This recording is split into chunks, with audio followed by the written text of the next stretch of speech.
नमस्कार, जय हिंद, वंदे मातरम। स्वागत है आपका अपने यूट्यूब चैनल @TSY जी के फैक्ट पे। दोस्तों, आशा करता हूँ आप शानदार, जबरदस्त, मस्त और स्वस्थ होंगे और अपनी तैयारी में लगे होंगे। दोस्तों, हम लोग देख रहे हैं संविधान के महत्वपूर्ण चैप्टर वाइज क्वेश्चन आंसर। इस वीडियो में हम लोग देखेंगे संवैधानिक विकास के महत्वपूर्ण प्रश्न। इससे पहले वीडियो में हम लोग 2 पार्ट देख चुके हैं। आगे के महत्वपूर्ण प्रश्न इस वीडियो में देखेंगे, तो आप इस वीडियो में पूरे अंत तक बने रहिए। दोस्तों, संघर्ष करते वक्त बहुत ही मुश्किलें आती हैं। समस्याओं का आना पार्ट ऑफ लाइफ है और समस्याओं से लड़कर जीतना यही आर्ट ऑफ लाइफ है। कहते हैं ना दोस्तों कि मंजिल ने हौसलों से कहा तेरे बस की बात नहीं है। हौसलों ने मंजिल की आंखों में आंखें डाल के बोला चल छुट्टी तेरी उतनी औकात नहीं है। और दोस्तों कहते हैं कि जब आंखों में अरमान लिया, मंजिल को अपना मान लिया, ये मुश्किल के आसान किया, अब ठान लिया तो ठान लिया। अब ठान लिया है दोस्तों तो उसे करके ही छोड़ेंगे। कहते हैं ना कि जब तक तोड़ेंगे नहीं तब तक छोड़ेंगे नहीं। इसे जोश और जिद होना चाहिए दोस्तों अपने किसी भी लक्ष्य को अचीव करने के लिए। तो चलिए दोस्तों, बिना देर के स्टार्ट करते हैं आगे के महत्वपूर्ण प्रश्न, संवैधानिक विकास के आगे के महत्वपूर्ण प्रश्न। अगला क्वेश्चन है, क्वेश्चन नंबर 40 है कि भारतीय संविधान सभा की पहली बैठक कब हुई थी? भारतीय संविधान सभा की पहली बैठक कब हुई थी? ऑप्शन ए है 8 दिसंबर 1946, ऑप्शन बी है 6 दिसंबर 1946 और ऑप्शन सी है 9 दिसंबर 1946, ऑप्शन डी है 3 दिसंबर 1946। तो कब हुई थी दोस्तों भारतीय संविधान सभा की पहली बैठक? संविधान सभा की पहली बैठक कब हुई थी? तो 9 दिसंबर 1946 को। और संविधान सभा की जो पहली बैठक हुई थी उसमें अस्थायी रूप से डॉक्टर सच्चिदानंद सिन्हा को अध्यक्ष चुना गया। अगला क्वेश्चन देखते हैं कि भारतीय संविधान सभा की पहली बैठक में किसने भाग नहीं लिया? तो किसने भाग नहीं लिया दोस्तों? इसका करेक्ट आंसर क्या होगा? क्वेश्चन नंबर 41 का करेक्ट आंसर क्या हो जाएगा? तो ऑप्शन डी इसका करेक्ट आंसर होगा, मुस्लिम लीग ने भाग नहीं लिया। दोस्तों, मुस्लिम लीग की स्थापना कभी 1906 में दोस्तों मुस्लिम लीग की स्थापना हुई। और बंगाल विभाजन 1905 में, 1905 में ही दोस्तों स्वदेशी आंदोलन स्टार्ट हुआ था। ये क्वेश्चन को आप ध्यान रखिएगा दोस्तों, कई बार पूछा जाता है। अगला क्वेश्चन है कि भारतीय संविधान सभा के अस्थायी अध्यक्ष कौन थे? तो अस्थायी अध्यक्ष कौन थे दोस्तों? 9 दिसंबर 1946 को जो दोस्तों पहली संविधान सभा की बैठक हुई थी तो उसमें अस्थायी रूप से डॉक्टर सच्चिदानंद सिन्हा जी को अध्यक्ष अस्थायी रूप से अध्यक्ष चुना गया था। ऑप्शन डी का करेक्ट आंसर होगा। दोस्तों, ये सारे क्वेश्चन बहुत ही टॉप सेलेक्टिव क्वेश्चन है, किसी न किसी एग्जाम में पूछे गए हैं। और आने वाले जितने भी एग्जाम है दोस्तों, यूपी पुलिस, बिहार पुलिस, ईपीपीसीएस, आरओ, यारो, बैंक, एसएससी, रेलवे, सारे एग्जामों के लिए ये बहुत ही टॉप सिलेक्टिव क्लास है। तो आप इस वीडियो में पूरे अंत तक बने रहिए और सारे क्वेश्चन का आंसर देते चलिए। अगला क्वेश्चन देखते हैं, क्वेश्चन नंबर 43 है दोस्तों कि संविधान सभा के चुने हुए अस्थायी अध्यक्ष कौन थे? अस्थायी और अस्थायी रूप से अध्यक्ष कौन थे दोस्तों? तो अस्थायी रूप से अध्यक्ष किसको चुना गया? क्वेश्चन नंबर 43 का करेक्ट आंसर क्या होगा? तो डॉक्टर राजेंद्र प्रसाद जी को अस्थायी रूप से अध्यक्ष चुना गया। और अस्थायी अध्यक्ष कौन थे दोस्तों? ध्यान रखिएगा कि डॉक्टर सच्चिदानंद सिन्हा जी को 9 दिसंबर 1946 को अस्थायी रूप से अध्यक्ष चुना गया था। और 11 दिसंबर दोस्तों 1946 को ही डॉक्टर राजेंद्र प्रसाद जी को अस्थायी रूप से अध्यक्ष चुन लिया गया। अगला क्वेश्चन है कि भारतीय संविधान सभा की उद्देश्य प्रस्ताव किसके द्वारा प्रस्तुत किया गया था? ये भी क्वेश्चन कई बार पूछा गया दोस्तों कि भारतीय संविधान का जो उद्देश्य प्रस्ताव है किसके द्वारा प्रस्तुत किया गया था? क्वेश्चन नंबर 44 का करेक्ट आंसर क्या हो जाएगा? तो जवाहरलाल नेहरू जी के द्वारा उद्देश्य प्रस्ताव पारित किया गया था, पेश किया गया था दोस्तों। उद्देश्य प्रस्ताव पेश कब किया गया था? तो जवाहरलाल नेहरू जी के द्वारा। अगला क्वेश्चन है कि डॉक्टर भीमराव अंबेडकर स्वतंत्र भारत के पहले क्या थे? पहले कौन से मंत्री थे? डॉक्टर भीमराव अंबेडकर जी स्वतंत्र भारत के पहले कौन से मंत्री थे दोस्तों? तो कानून मंत्री थे। ऑप्शन बी का करेक्ट आंसर होगा, कानून मंत्री थे। अगला क्वेश्चन है कि भारतीय संविधान के निर्माण के समय संवैधानिक सलाहकार कौन थे? तो संवैधानिक सलाहकार कौन थे दोस्तों? तो बीएन राव जी थे। ऑप्शन सी इसका करेक्ट आंसर होगा, बीएन राव संविधान सभा के संवैधानिक सलाहकार थे। ऑप्शन सी इसका करेक्ट आंसर होगा। अगला क्वेश्चन है कि भारतीय संविधान निर्माण के से संबंधित विभिन्न कार्यों के लिए जो संविधान सभा द्वारा कितनी मुख्य समितियां का गठन किया गया? ये इंपॉर्टेंट क्वेश्चन है दोस्तों, कई बार पूछा गया है और आने वाले जितने भी एग्जाम है दोस्तों जरूर क्वेश्चन आपको देखने को मिल सकते हैं। तो आप इस सारे क्वेश्चन को नोट डाउन करते चलिए और इसका पीडीएफ पाने के लिए दोस्तों आप डिस्क्रिप्शन बॉक्स में लिखे टेलीग्राम लिंक को ज्वाइन कर लीजिए। तो इसका करेक्ट आंसर क्या होगा कि संविधान सभा जब बनी थी तो उस समय मुख्यतः कितनी समितियों का गठन किया गया था? क्वेश्चन नंबर 47 का करेक्ट आंसर क्या होगा? तो दोस्तों क्वेश्चन नंबर 47 का करेक्ट आंसर होगा कि 8 समितियां बनाई गई थी। ऑप्शन सी इसका करेक्ट आंसर होगा। अगला क्वेश्चन है कि संविधान निर्मात्री परिषद की झंडा समिति के अध्यक्ष कौन थे? ये भी इंपॉर्टेंट है। संविधान निर्मात्री जो परिषद थी झंडा समिति के अध्यक्ष कौन चुने गए थे?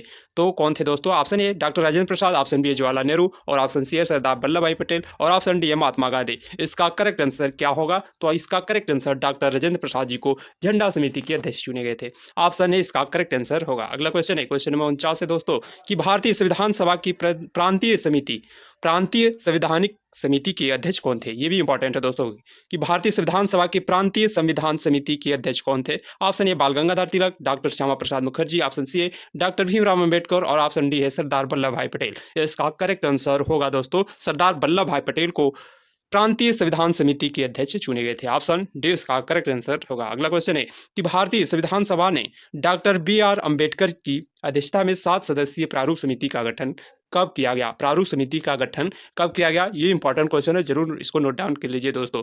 तो प्रारूप समिति का गठन कब किया गया? क्वेश्चन नंबर 50 का करेक्ट आंसर होगा कि 29 अगस्त 1947 को 7 सदस्यीय प्रारूप समिति का गठन किया गया। ऑप्शन ए इसका करेक्ट आंसर है। अगला क्वेश्चन है कि भारतीय संविधान सभा में संविधान के प्रारूप पर प्रथम वाचन कब प्रारंभ हुआ? प्रथम वाचन कब प्रारंभ हुआ? क्वेश्चन नंबर 51 का करेक्ट आंसर क्या होगा? तो दोस्तों इसका करेक्ट आंसर होगा कि 4 नवंबर 1948 से 9 नवंबर 1948 तक चला दोस्तों। प्रथम वाचन कब प्रारंभ हुआ? 4 नवंबर 1948 से 9 नवंबर 1948 तक। अगला क्वेश्चन देखते हैं कि भारतीय संविधान पूर्ण रूप से कब तैयार हुआ? ये इंपॉर्टेंट है दोस्तों। भारतीय संविधान पूर्ण रूप से कब तैयार हुआ? तो कब हुआ दोस्तों? क्वेश्चन नंबर 52 का आंसर क्या होगा? ऑप्शन ए 26 जनवरी 1950, ऑप्शन बी है 26 नवंबर 1950 और ऑप्शन सी है 26 नवंबर 1949 और ऑप्शन डी है 26 जनवरी 1949। कब दोस्तों भारतीय संविधान पूर्ण रूप से कब तैयार हुई? क्वेश्चन नंबर 52 का करेक्ट आंसर क्या होगा? तो 26 नवंबर 1949 को दोस्तों भारतीय संविधान पूर्ण रूप से तैयार होगा। अगला क्वेश्चन देखते हैं कि भारतीय संविधान सभा की अंतिम बैठक कब हुई थी? अंतिम बैठक कब हुई थी दोस्तों? कब हुई थी? ऑप्शन ए 26 जनवरी 1950, ऑप्शन बी 26 नवंबर 1950 और ऑप्शन सी है 24 जनवरी 1950 और ऑप्शन डी है 25 जनवरी 1950। भारतीय संविधान सभा की अंतिम बैठक कब हुई थी? क्वेश्चन नंबर 53 का करेक्ट आंसर क्या होगा? तो 24 जनवरी 1950 को भारतीय संविधान सभा की अंतिम बैठक हुई थी। ऑप्शन सी इसका करेक्ट आंसर है। अगला है कि जब 26 नवंबर 1949 में प्रभावित होने वाले कुल कितने अनुच्छेद थे? जब 26 नवंबर 1949 को प्रभावित होने वाले कुल कितने अनुच्छेद थे? उस समय कितने अनुच्छेद को दोस्तों प्रभावित हुआ था 26 नवंबर 1949 को? ऑप्शन ए इसका है दोस्तों 12 अनुच्छेद, ऑप्शन बी है 16 अनुच्छेद, ऑप्शन सी है 15 अनुच्छेद और ऑप्शन डी है 11 अनुच्छेद। तो क्वेश्चन नंबर 54 का करेक्ट आंसर क्या होगा? तो दोस्तों 16 अनुच्छेद लागू किए गए थे। ऑप्शन बी का करेक्ट आंसर होगा। अगला क्वेश्चन देखते हैं। क्वेश्चन नंबर 55 है कि भारतीय संविधान को बनाने हेतु भारतीय संविधान सभा में कुल कितने अधिवेशन हुए? ये भी इंपॉर्टेंट है दोस्तों। कुल कितने अधिवेशन हुए भारतीय संविधान सभा को बनाने में? भारतीय संविधान सभा के कुल कितने अधिवेशन हुए थे? क्वेश्चन नंबर 55 का करेक्ट आंसर क्या होगा? तो 12 अधिवेशन हुए थे। ऑप्शन डी इसका करेक्ट आंसर होगा। अगला क्वेश्चन है कि भारत के संविधान के निर्माण में संविधान सभा के कितने समय लगे? तो संविधान निर्माण में कितने समय लगे दोस्तों? तो 2 वर्ष 11 माह 18 दिन लगे। कितने लगे दोस्तों? क्वेश्चन नंबर 56 का करेक्ट आंसर क्या होगा? तो 2 वर्ष 11 माह 18 दिन लगे। ऑप्शन ए इसका करेक्ट आंसर है। अगला क्वेश्चन है कि भारतीय संविधान कब लागू हुआ था? भारतीय संविधान जो है कब लागू हुआ था? ऑप्शन ए 24 जनवरी 1950 और ऑप्शन बी है 24 नवंबर 1949 और ऑप्शन सी है 24 जनवरी 1950, ऑप्शन डी है 26 जनवरी 1950। इसका करेक्ट आंसर क्या होगा? 57 का क्वेश्चन नंबर 57 का आंसर लॉक कीजिए। कौन सा ऑप्शन सही होगा? तो 26 जनवरी 1950 को दोस्तों भारतीय संविधान लागू हुई थी, 26 जनवरी 1950 को। अगला क्वेश्चन है कि भारत का संविधान दिवस कब से स्टार्ट हुआ? संविधान दिवस कब मनाया जाता है दोस्तों? तो क्वेश्चन नंबर 58 का आंसर क्या होगा? तो 26 नवंबर को दोस्तों, 26 नवंबर 2015 से स्टार्ट हुआ है दोस्तों भारत का संविधान दिवस। संविधान दिवस 26 नवंबर को मनाया जाता है दोस्तों। और जब मोदी जी सरकार आई तो 26 नवंबर 2015 से संविधान दिवस मनाना स्टार्ट कर दिया दोस्तों, ध्यान रखिएगा। अगला क्वेश्चन है कि भारत का संविधान किसके द्वारा हस्तलिखित है? ये जरूर दोस्तों इंपॉर्टेंट है। ये क्वेश्चन कई बार पूछा जाता है और बार बार ये क्वेश्चन रिपीट होता है दोस्तों।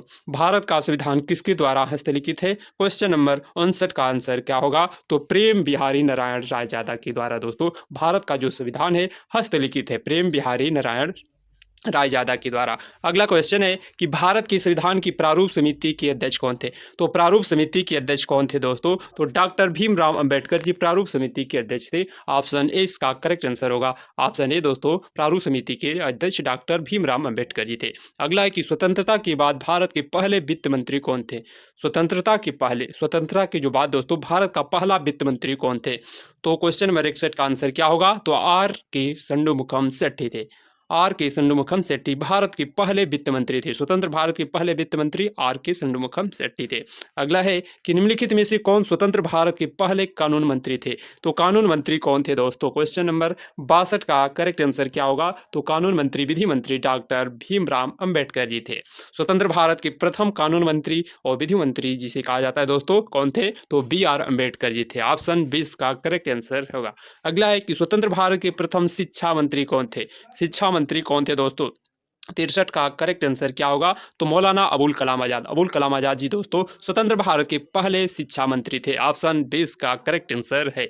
अगला है, सॉरी दोस्तों, थैंक्स दोस्तों। अगर ये वीडियो अच्छी लगे तो इसे लाइक कीजिए और अपने दोस्तों, भाइयों, बहनों सभी में से शेयर कीजिए और एक प्यारा सा कमेंट जरूर कीजिए कि आपको ये वीडियो कैसा लगा। और इसका पीडीएफ पाने के लिए आप टेलीग्राम लिंक को ज्वाइन कर लीजिए। तब तक के लिए मिलते हैं नेक्स्ट वीडियो में। जय हिंद दोस्तों।